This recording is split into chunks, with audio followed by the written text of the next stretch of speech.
Ouais les gars, bon, le retour à la compétition, après une semaine de vacances et une semaine d'entraînement, je me retrouve là en Pologne pour un futur 15 000 $. C'est lundi aujourd'hui, je vais jouer demain ou mercredi, je suis arrivé hier soir.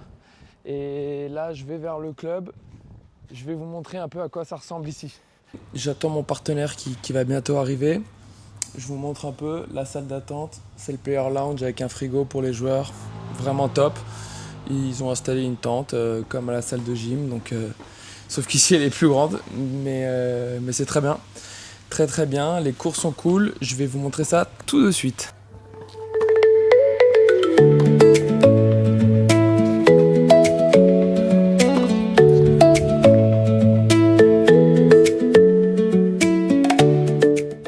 Ouais, vous voyez là, je suis à côté de la tente où il y a la salle de sport. Je tenais juste à souligner que c'est vraiment très rare et franchement merci à ce club. C'est très rare que des clubs qui n'ont pas de salle de gym de base improvisent une salle de gym comme ça que pour la semaine du tournoi. Donc ils ont fait l'effort. Ça en dit long sur leur enthousiasme par rapport au tennis et par rapport au fait d'avoir un tournoi professionnel à domicile. Donc je pense que ça va être une semaine vraiment cool ici. Vous avez vu, il n'y a pas beaucoup de matériel non plus, hein, mais il y a des haltères, il y a des vélos, il y a des tapis pour faire les mobilités, les étirements. Donc c'est le minimum, mais ça fait le job pour ceux qui veulent s'étirer, faire une petite séance physique. On peut faire les choses correctement. Donc vraiment, c'est très sympa de la part du club. Et je sens qu'ils vont bichonner les joueurs parce que c'est un beau geste d'avoir fait ça. C'est parti pour le premier entraînement. Donc ici, on a 1 heure d'entraînement. Donc l'objectif, c'est de taper un maximum de balles pendant 30 minutes. Même si s'il n'y a pas trop de mouvement et tout, c'est juste ressentir les conditions, comment la balle rebondit. C'est des balles tritornes, on n'a jamais joué avec, ni moi ni mon partenaire. Donc juste voilà, prendre un peu ses repères. Y a un train qui passe à côté, donc ça fait pas mal de bruit. Donc aussi être habitué à entendre le train qui passe et à pas être dérangé.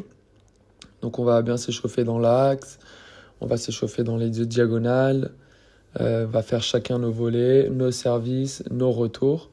Et puis après on enchaînera sur le classique, 2 jeux de service chacun. Et en général, 2 jeux de service chacun, ça fait 1 heure d'entraînement. Voilà. Donc on est parti là-dessus aujourd'hui. Ok, c'est parti, on commence nos jeux. Donc là, l'objectif, c'est quoi? C'est de faire des services plus 1, des enchaînements, de sentir un peu ça, de trouver de la confiance. Bon, là, il y a un train qui passe derrière. Vous allez voir, il y a beaucoup de trains qui passent et ça fait beaucoup de bruit. Donc, j'ai préféré couper le son et moi commenter un peu. Donc, ouais, comme je vous disais, se sentir en confiance dans les schémas service plus 1, retour plus 1, bouger, voir comment réagissent les appuis. Est-ce que le terrain glisse beaucoup? Est-ce que non? Est-ce qu'on peut faire des glissades? Des choses simples, hein, comme ça, hein, c'est les basiques. J'ai mis la caméra là parce que je me suis dit que ça faisait un autre angle de vue, différent du match, et que ça pouvait être pas mal. Donc comme ça change un peu, quoi. Il y avait pas mal de fourbons quand même, hein, sur cet entraînement. Là, je regarde et je le vois. C'est vrai que les terrains, ils avaient l'air vachement bien. Mais bon, avec la pluie, le vent, ça fait qu'il y a des fourbons. Mais bon, c'est normal, on est sur terre battue. On va pas se plaindre. On a vu bien pire. Hein. J'ai fini de m'entraîner avec un Italien, donc on a pu jouer 1 heure. Après, on s'est fait prendre le terrain.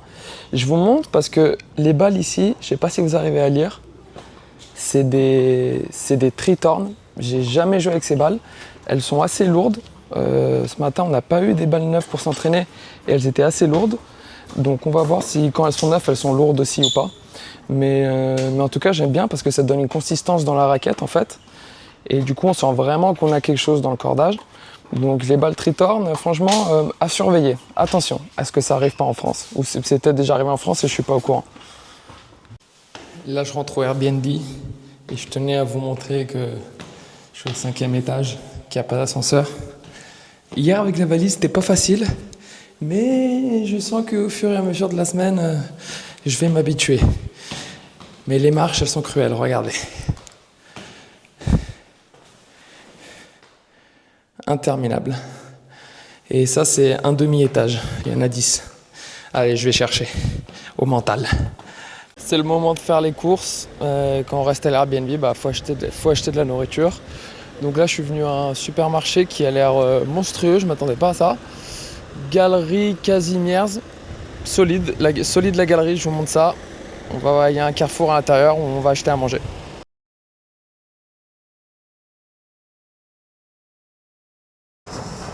Les courses pour les prochains jours, allez, les 2-3 prochains jours sont faites. Donc ça, c'est une bonne chose de faite. On est plutôt pas mal pour cette semaine. On a le Airbnb, le centre commercial, le club de tennis, dans un périmètre de 10 minutes à pied. J'adore. Donc là, c'est les derniers préparatifs. Et après le repas, je vais retourner au club pour faire un deuxième entraînement, donc avec une deuxième personne différente. Aujourd'hui, malheureusement, cet après-midi, il va peut-être pleuvoir. Le temps est assez changeant. J'aurais bien aimé taper plutôt qu'une heure ce matin, taper les 2 heures ce matin. Comme ça, s'il pleut cet après-midi, tant pis.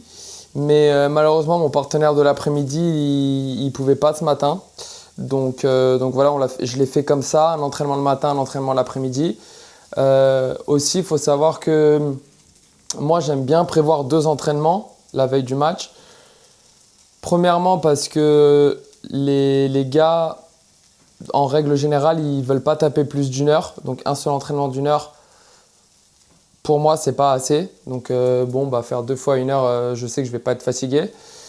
Deuxièmement, malheureusement, souvent, y a certains joueurs qui annulent au dernier moment, mais vraiment au dernier moment, genre 20 minutes avant l'entraînement, ils te disent ouais, en fait, je vais pas jouer, j'ai joué 1h30 avec mon pote, ou en fait, j'ai un peu mal au poignet. Donc, c'est bien de prévoir 2 personnes différentes pour au moins, s'il y en a un qui annule, avoir quand même un deuxième entraînement pour rattraper le coup. Taper avec 2 personnes différentes, ça fait aussi que je tape avec 2 styles de jeu différents. Si je peux taper avec un gaucher et un droitier, ou avec un gars qui va faire des services volés et un gars qui va plutôt jouer du fond, c'est toujours intéressant parce que ça fait travailler 2 choses différentes et donc pour s'adapter la veille de match, je trouve ça pertinent. Et puis voilà. Il y a d'autres raisons aussi, bon, ça ne me vient pas tout de suite à l'esprit, mais voilà, donc en gros, la deuxième entraînement cet après-midi, j'espère qu'il ne pleut pas.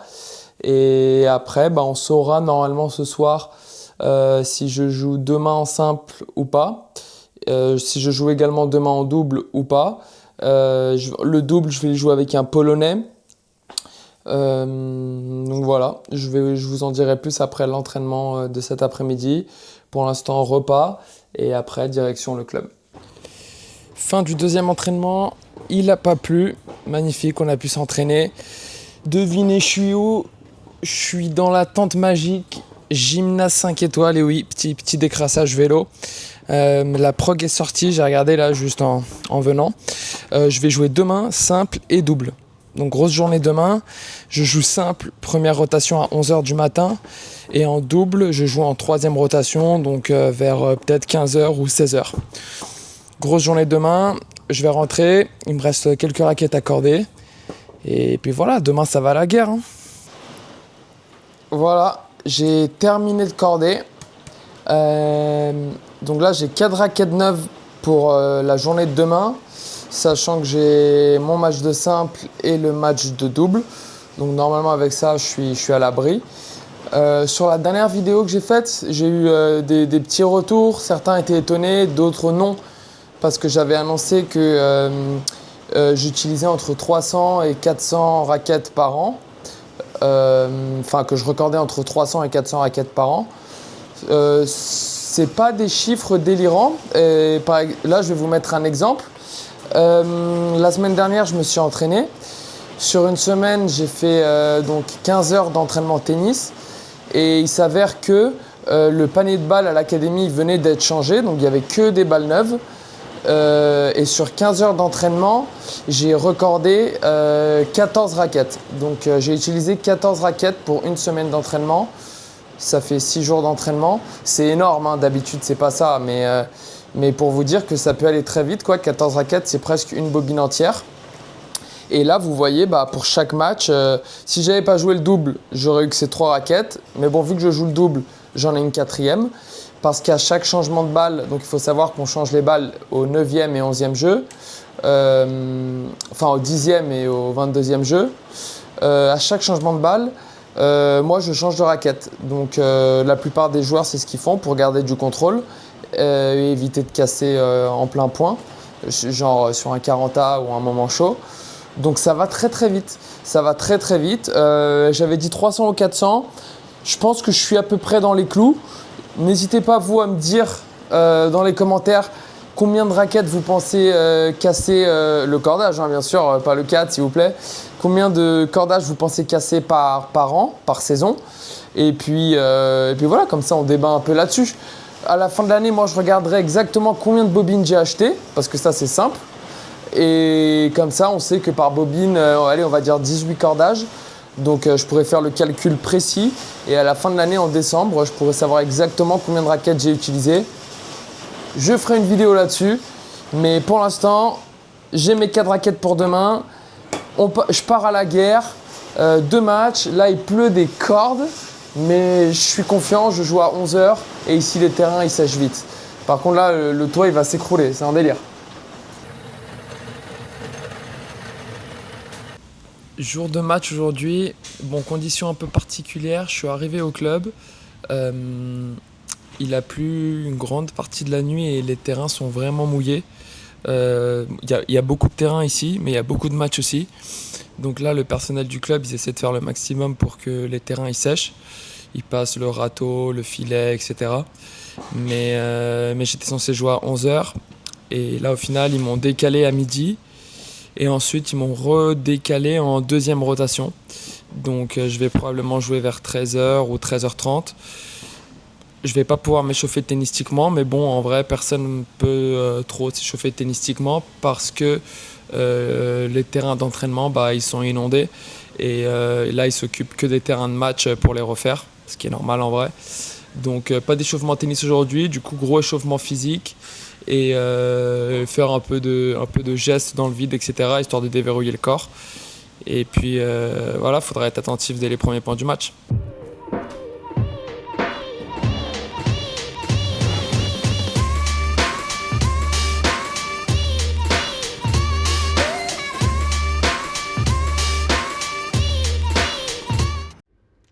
Et c'est parti, fin de l'attente. Le soleil est apparu, il n'y a plus de pluie, magnifique. Bon, le terrain est quand même très humide, la balle rebondit pas haut et il va y avoir quelques fourbons. Mais bon, c'est les conditions du jour, faut s'adapter. De toute façon, toutes les semaines, c'est une adaptation différente. Donc voilà, on commence le match au service. Mon adversaire, un Hongrois. Au début, je pensais qu'il était gaucher parce qu'il avait mis son manchon au bras gauche. Mais en fait, non, rien à voir. Il était franchement plus solide en revers et plus dangereux en revers. C'est-à-dire qu'il reculait pas du tout et il rentrait frapper ses coups à l'intérieur du terrain, notamment en revers. Et là, par exemple, voilà, il fait vraiment mal. Donc, je vais essayer de jouer le plus haut possible, le plus long possible. Voilà, là, c'est bien. Là, c'est OK. Ouais, OK. Belle main, il a aussi, ouais, j'ai oublié de le dire, il m'a fait quand même pas mal d'amortis très réussis. Et en fait, quand il t'en fait plusieurs et tout, c'est pas de la chance, c'est que le mec, il sait la faire.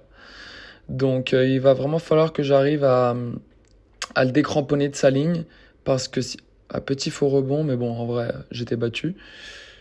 Il va vraiment falloir que j'arrive à le décramponner de sa ligne, parce que sinon, quand il joue sur sa ligne, voire un peu à l'intérieur du terrain, il est vraiment très dangereux. Il trouve des bonnes zones sortantes, il trouve beaucoup de longueur, il serre bien, il enchaîne bien. Donc voilà, il va falloir le bouger, pas le laisser jouer dans un fauteuil, sinon ça va être compliqué. Bon, là je me bats comme je peux.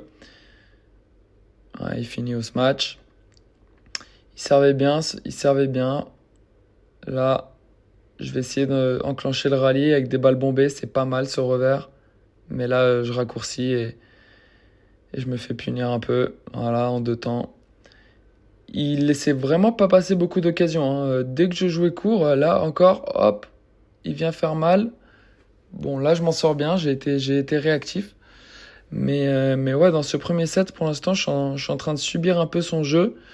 Je suis un peu en train de... Je suis en réaction, quoi. Voilà, là encore, je cours, il me déplace.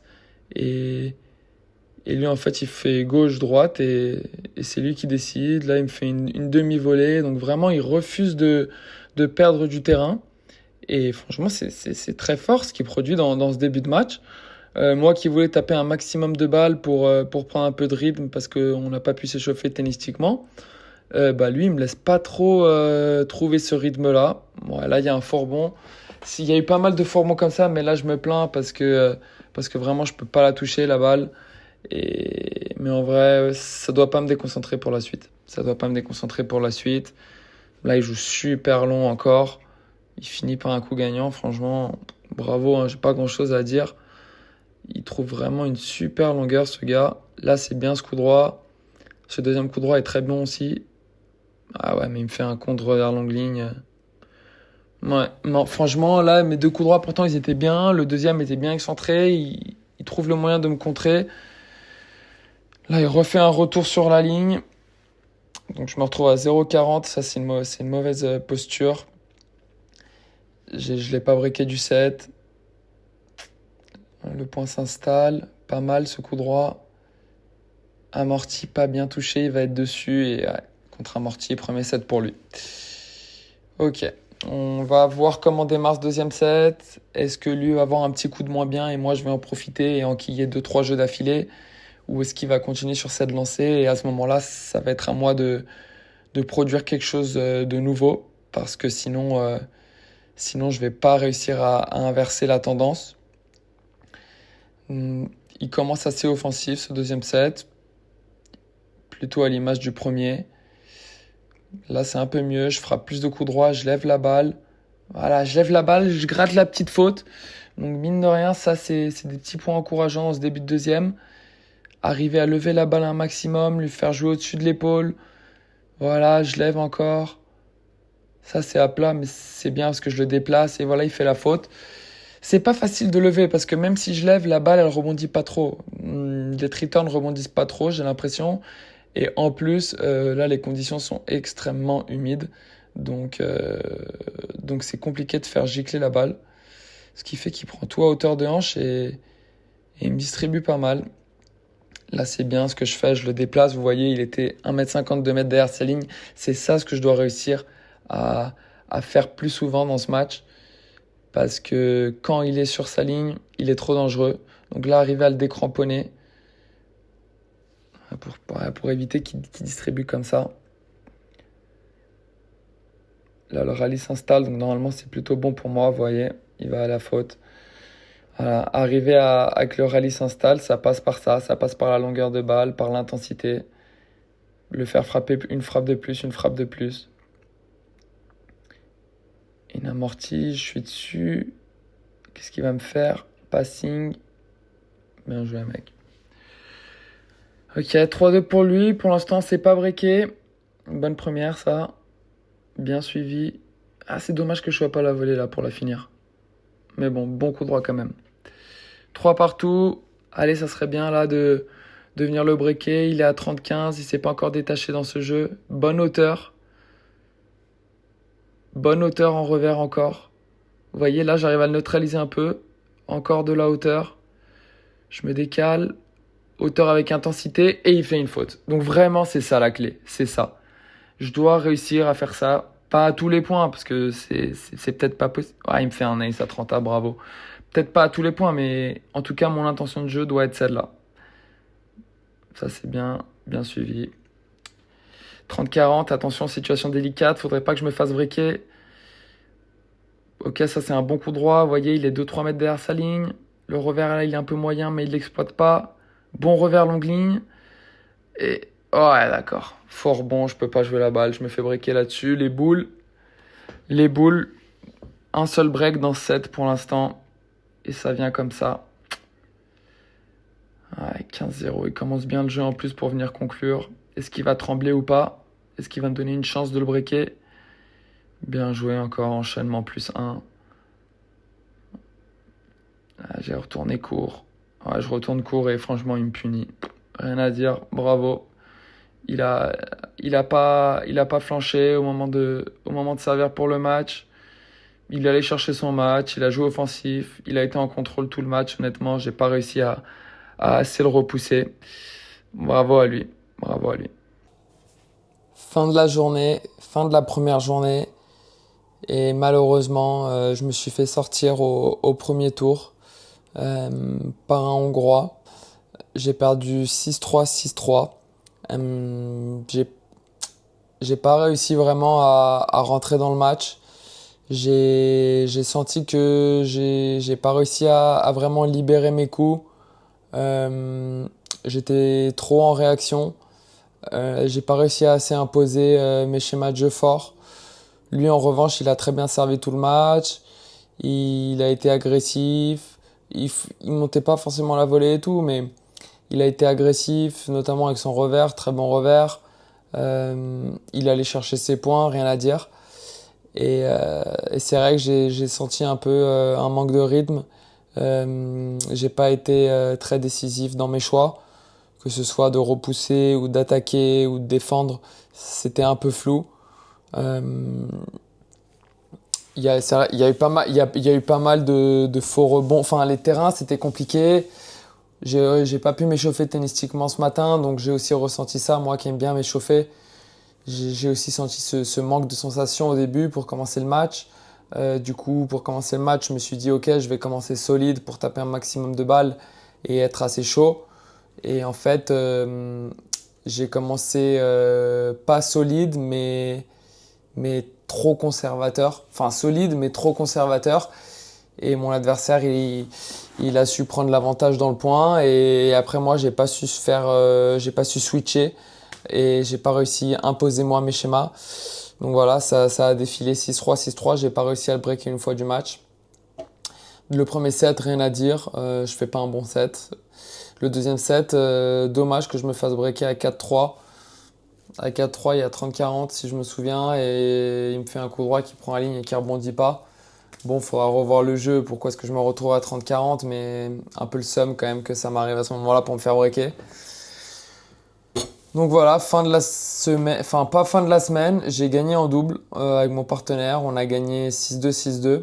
Donc on va rejouer en double. J'ai pas filmé le match. Je sais pas si ça vous intéresse de voir du double ou pas. N'hésitez pas à le dire dans les commentaires. Si la vidéo est trop longue, si je mets du double, je peux peut-être refaire une autre vidéo.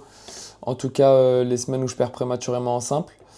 En tout cas, je reste ici pour le double et après j'enchaînerai, je partirai en Serbie. Je vais essayer de trouver du rythme un peu cette semaine après ma semaine de repos et ma semaine d'entraînement. Retrouver quelques repères, faire des sets d'entraînement, des matchs d'entraînement si on le peut, si les terrains sont dispo. Et puis essayer de fermer la semaine prochaine en Serbie.